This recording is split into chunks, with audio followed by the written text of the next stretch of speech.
Ooh, right in front of that. Sure. How about we put it a little bit to one side so I'm not eyeballing this down the middle? Much more to the side. Yeah, that's fine, that's fine. We now welcome the judges to give us some comments. Well, I'm always the loud judge, and everyone who's seen me probably knows that I'm going to give lots of comments. So first, of course, congratulations on an interesting debate. There were some points on both sides that I don't think any of us really considered before this started, and I like always coming up with new things, new material to work with.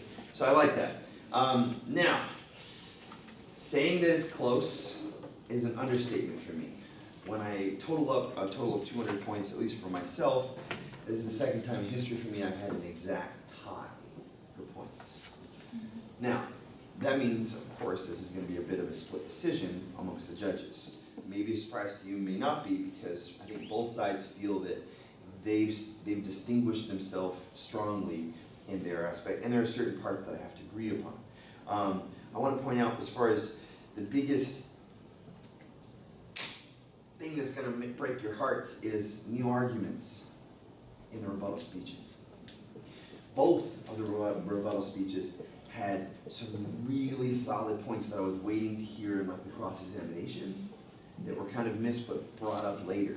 Some of those being, okay, the original definition about sexual violence. Now, why would we want sexual violence? It was defined as sexual violence instead of like a sexual service or something else, which really puts this negative, why do we want that?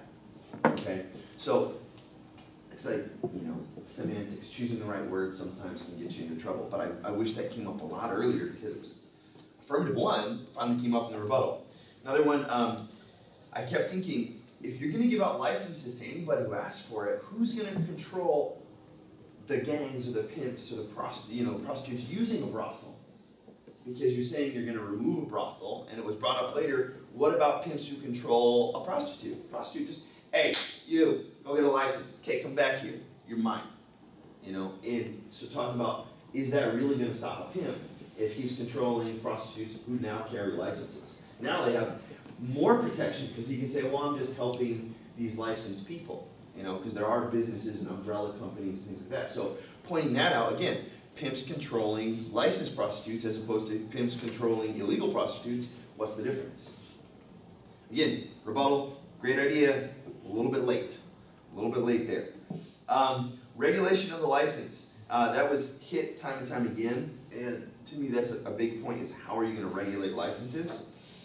Pointing out in the rebuttal speech over here, new prostitutes. I completely, wholeheartedly, 100% agree with you that after the 3-year grace period, anyone who's brought in is now an illegal prostitute, and now they're in trouble because they don't have that 3-year grace period.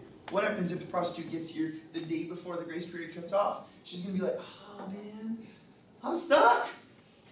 I can't tell anybody because I'll get in trouble. Or even later, right? So then, knowing how can you have still some kind of window for somebody who first approaches. It may not need to always be 3 years. Okay, well, you just got into the country, you get 3 years. But some kind of thing to allow there to be that safety that you're trying to guarantee the people who are already into it. What about the new people? So again, great point that would point out how their plan really wouldn't work, if that wasn't there. But again, it wasn't brought up in the cross-examination, which means it's actually a new argument, even though I agree with you. Okay. Sweden model. I want to point this out. Well, first let me go back to rebuttal here. Conceding about gangs, actually they were asking you about how are you actually going to remove gangs. So they weren't conceding that point, it just was dodged more than once in the cross-examination. Like, well, we said this is going to happen, so it's just going to happen. And when we we legalize prostitution, the gangs will just disappear. So they didn't concede it, they didn't understand it because they were trying to get more information from you, which was dodged. Also about finances, this one I have actually a really big issue. Again, it's like you conceded that we have enough money for it. They didn't concede that. They asked you in the very first -2, asked you about what percentage of tax increase because we want to know how you're going to get your funds. and it was specifically said, affirmative one said, well, my partner, we'll get to that later, and she said, okay, we'll wait for that. Affirmative two, again, you said we have the money, we have a budget for it, but instead you said, you gotta ask us for it. They already did ask you for it. So that would mean you're supposed to give it. Your partner promised you were gonna give that, and you didn't. So it's like, well, where did the funds really come from? They didn't concede, even though you're pointing out they didn't ask for it again, you're right, but they did already ask for it, which means they didn't concede it. Now my big issue with the Sweden model is you were claiming Swedish model, right? Which I'm cool with because Swedish model is a pretty good model to use if we're going to be using it. But I think you're cherry picking, meaning you're just taking the parts that you like. The reason why I say that is, again, and two, at the very beginning, she was checking about your Swedish model in cross-examination. She's like, okay, so is this what you're doing? Is this what you're doing? Because these are the Swedish model. And the answer was, well, no, not those parts. So then it's, what parts of the Swedish model are you following if you're not following all of it?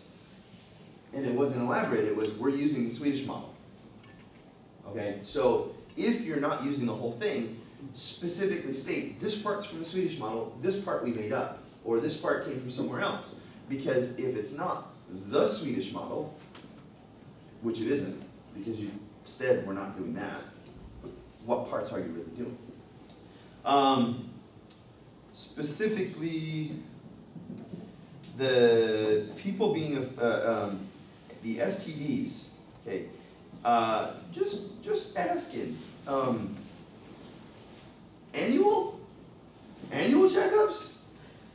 I mean, not to be a jerk, but like, I would not feel safe if that was a plan for STDs that people could get tomorrow and then they got tested maybe today or tomorrow and then they've got a year or 2 years, or however long it is, to spread that amongst everybody. An annual checkup to smash your plan, which they pointed out, it's probably not enough, okay? Rather it become, you're worried maybe about expense, because if we said, oh, we're gonna do it weekly, well, that gets too expensive. So you gotta find that middle ground, or there has to be a specific way for you to get funds to be able to deal with that additional expense. I think the fear is if we start talking about this really well elaborated plan with these extra expenses. Something that didn't come up was there was an answer of there'll be more police, right? Specifically A2, they were asking how are you going to control where people are going to be having these sexual occurrences and other things. And it was like, okay, well, we'll have more police. Oh, you are? So who's paying for that? Or how many more? Or things like that. So again, a little bit more details we'd be going for to be able to really put that plan cohesively together. If you are going to crack down on pimps, how? They're just not going to walk away. They're going to want to be able to stay in the business, and having a licensed prostitute under my control would be a lot safer for me as a pimp than my illegal one that could get me into trouble if she gets caught. So things like that are a little bit difficult. At least for me to be like, oh, okay, yeah, that sounds like a good plan. I do want to point out that, again, not to bash individuals, but I've got to kind of throw this in there. N1, bro. You look like you have a well-prepared speech. That's not always a good thing. What I mean is, they were talking about annual checkups, so you were up there and you were talking about monthly checkups. I think that might be in your speech, like 1 or 2 months in the speech, but you're talking about still monthly, and if you're connecting it to the specific things they were saying, which is annual, it'd make your points much stronger. I'm not saying that you didn't have a valid point saying, look, how long does it take to get an STD, how long is it going to be, but they specifically were saying we have annual checkups, which would be really a big thing for you to go into. But a lot of that speech looks like it was planned and read. Great, okay, good. All right, where's my other points? Oh, Garden of Hope. Gotta say, first time anyone's brought it up, and I liked it. Honestly, I like it. I do think that there could be some more clarification as to maybe like what is the drop training and how. I mean, you said you're gonna make posters, like where are the posters gonna be, or not maybe that specific, but I mean just how are you really gonna get out there? Are they gonna be like infomercials, or are we just like slapping up a bunch of posters that the pimps are all gonna rip down?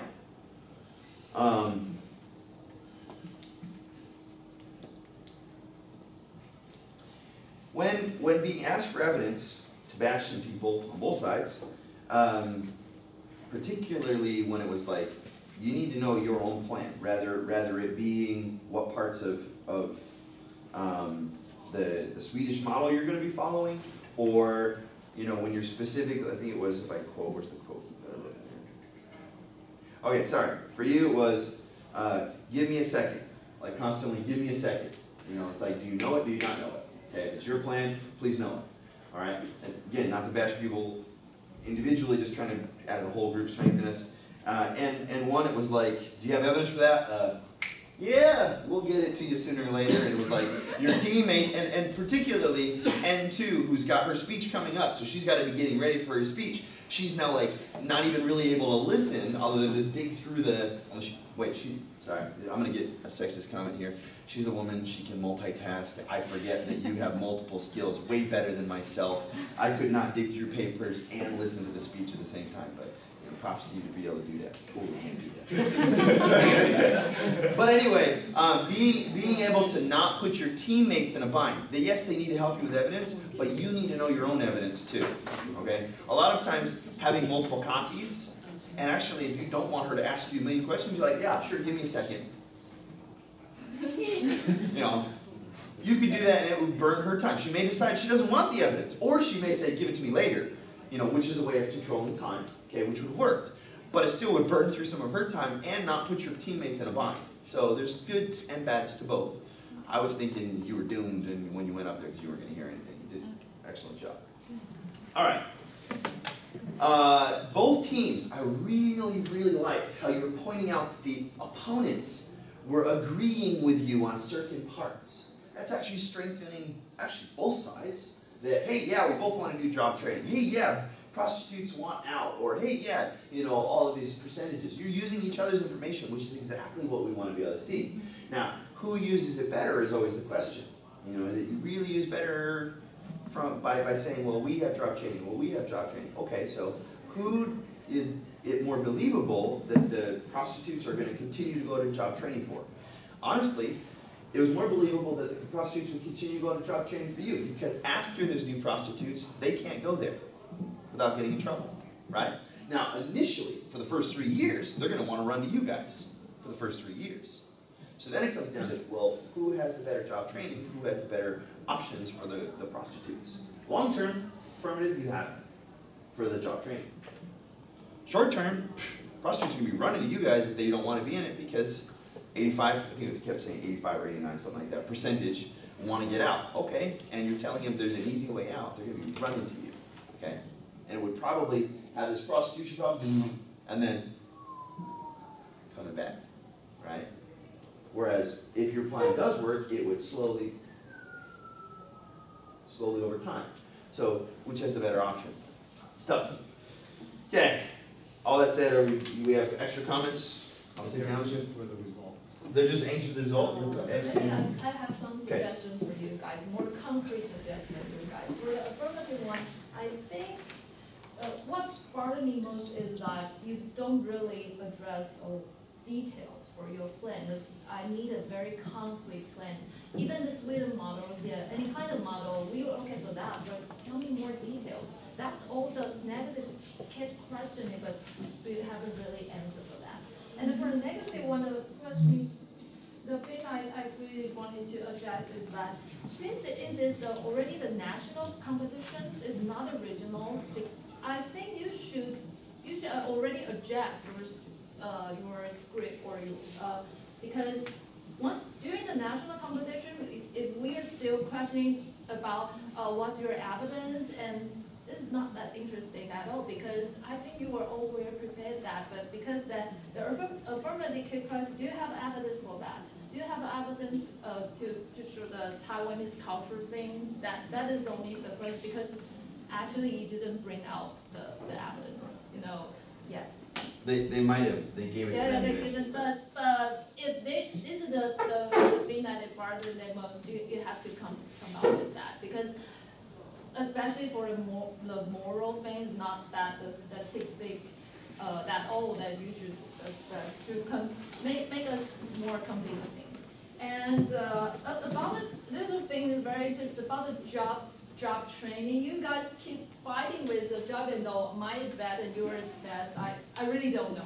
Actually, we heard the job, I really don't know which one is bad because I didn't heard anything about the job training. But actually, due to computer, the staff issue is that government should make prostitution a legal business, and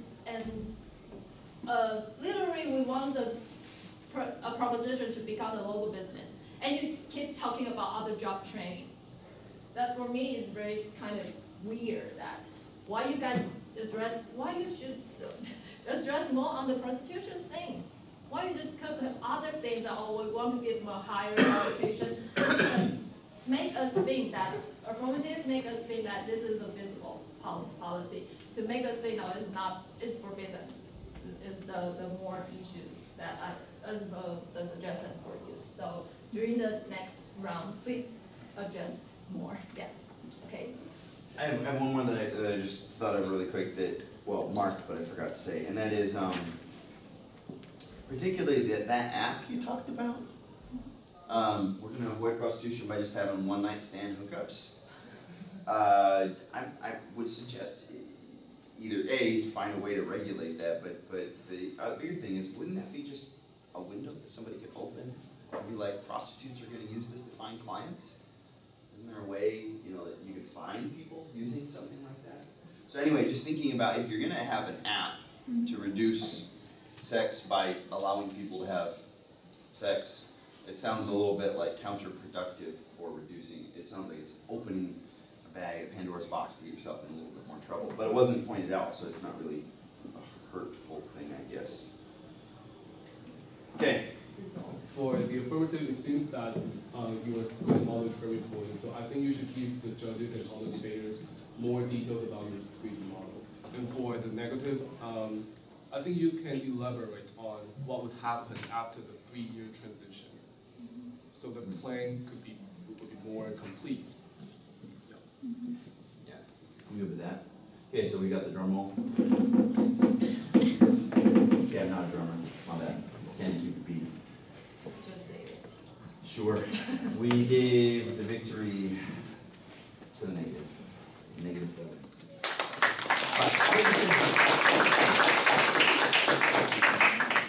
Obviously, if you have further questions and we're not under a time crunch, which we are under a time crunch, we got to run through the other things. I'm always open to still discuss more with you. But not right now. We're staying here. Judges, we stay here. Can we all take a picture? Like it's- the debaters? Take a picture with the judges?